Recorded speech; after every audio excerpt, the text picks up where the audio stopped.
Guys, what you need to work on before marriage. Get rid of the pickup lines. Try this instead. Welcome to the Bees Show. Welcome to the Bees Show, where we have an interactive living room style discussion to encourage others, share wisdom, and provide insights about life, relationships, marriage, and Jesus. So, Connor, I'm going to ask you questions because today we're talking to you guys. So I'm going to ask Connor some questions. For you guys. What were you working on before getting married? Good question. And this is some helpful tips for all of us out there. When I was in my singleness, I was really struggling with stubbornness, selfishness, and being able to love myself. Guys, I want to talk to you about selfishness and to work on your selflessness before getting married. One major thing, don't bring any addictions into a marriage. Addictions can lead to divorce and broken marriages. It's much better that you're not married rather than being married and ending up in a divorce. Mm-hmm. If you're addicted to pornography, work on that for sure. I believe the quicker you work on that, the more you'll start to see women in a more beautiful way and treat them with more respect. And then you will better be able to have a healthy marriage and you'll love yourself more, which will attract the right female in your life. Mm-hmm. And don't hesitate to get help for that. Yes. Because oftentimes we think, we can overcome that by ourselves, but we need help. We need to open up to people and to a community of safe and secure people who will help you on that journey. That's right. There's many programs out there. 2, competitiveness. If you're always striving to be the better person, always thinking of yourself higher than others, this is something you can't bring into a marriage either, because you have to be humble and you have to stay realistic. You gotta want to see others succeed. In a marriage, you can't bring competitiveness. If you're always competing with your friends like, oh, I got the biggest blah, blah, blah, or I ran the fastest here and bragging about this, it's going to bring it into your marriage and you're not in a competition. You're in a competition to rather help each other and help bring others higher than yourself. Mm-hmm. The quicker you come to that realization, the more likely you will be prepared for a healthy marriage. Mm-hmm. And I think also you're in competition with yourself, meaning that maybe ask yourself, how can I be better than I was yesterday? But not better in the sense just to brag, but how can I become a more righteous person, a more loving person, a more selfless person than I was before? So, yeah, I think we should always compare ourselves to ourselves, not to others, but to, like, how can I improve? Just see that, like, how can I improve? What should I need to get rid of in my life, in my behaviors and stuff like that? 3, always winning arguments. In a marriage, if you're always winning the arguments, you'll still lose because you'll sleep on the couch. Never happens with us. Never ever happens with us. It takes a big person to admit they're wrong. And there's nothing wrong with it. Being wrong. We all make mistakes. Yeah.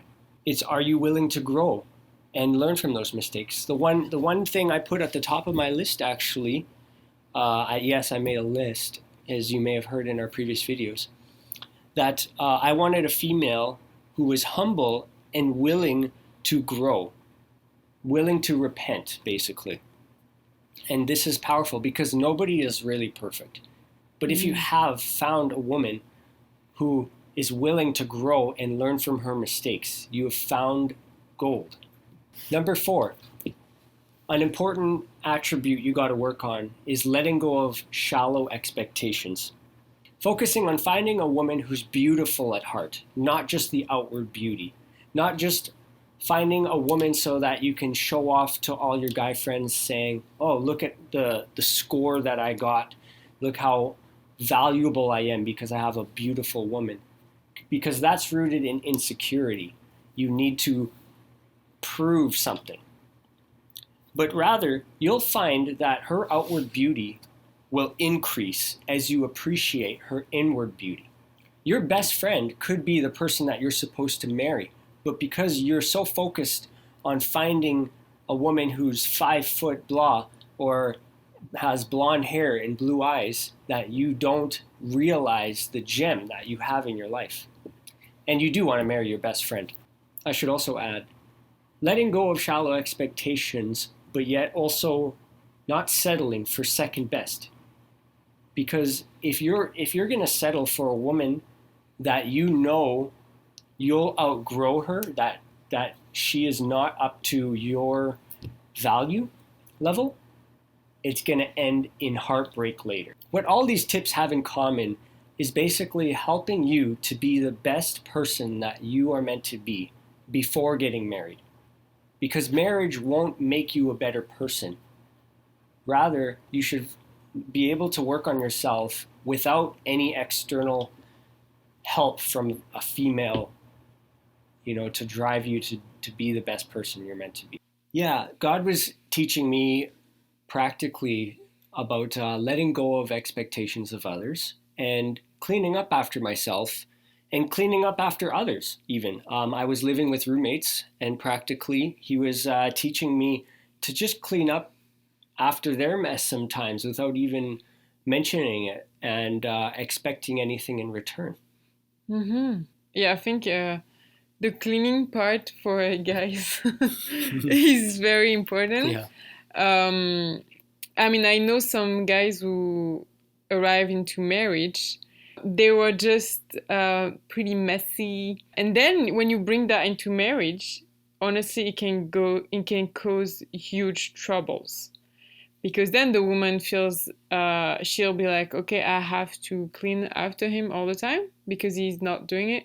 It can cause a lot of issues. So be careful, guys. And honestly, it's very practical right now, but work on that. Start to clean your room. Start to be tidy, because I think it's also linked with loving yourself. Loving yourself, that's true. Because it's an act of loving yourself. And I believe some guys who are messy, dirty, not taking care of themselves, is because they don't see themselves rightly. Mm-hmm. And they think that it's okay to live in a messy environment. But the truth is, when you live in a messy environment, it also affects you mentally and emotionally. Mm-hmm. And it will reflect in your life. So maybe you do present well, like you're good looking and stuff.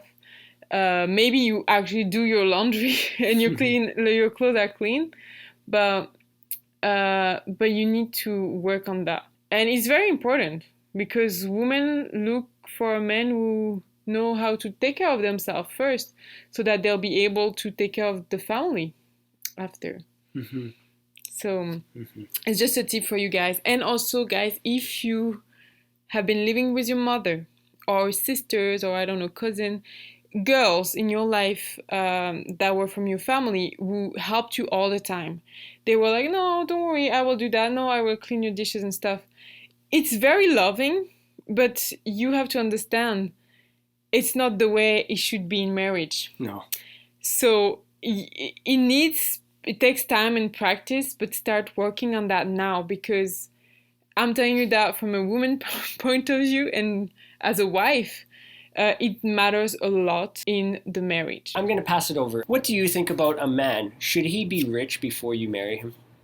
No, not necessarily. I think it's important that girls look for a guy who's able to manage finances and be aware of the cost of living, and someone who's just basically, yes, having a job and working his best at his job, but not making it a priority as well. Not making it an idol.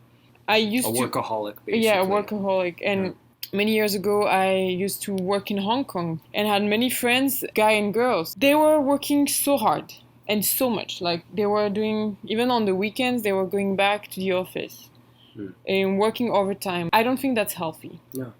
I think it's you can be a hard worker, but it doesn't mean that you have to work 7 days a week. You know what I mean? Mhm. You have to have balance. So I think it's important for you guys to have a work where, yeah, you give your best there, but it's not your whole life. Your whole life is not just your work, because it's not attractive. Honestly, when you meet someone who's just all about his work, you're like, okay, well, that person is just living for his work and his money, and you don't want that. Thank you guys for listening and watching. If you're watching on YouTube, we hope that you're encouraged. Maybe you took some notes. We hope that it will be useful for your life. And just start working on yourself first. Yeah. And then those things will come. And listening to the show is a great step. It is a step. It means that you're willing to learn from other people. Yes. Step number 1, watch the B show. Step number 2, watch the B show. So we'll see you in the next episode. In the next episode, I am going to talk about the same topics, but for girls. We're buzzing away. We're buzzing away.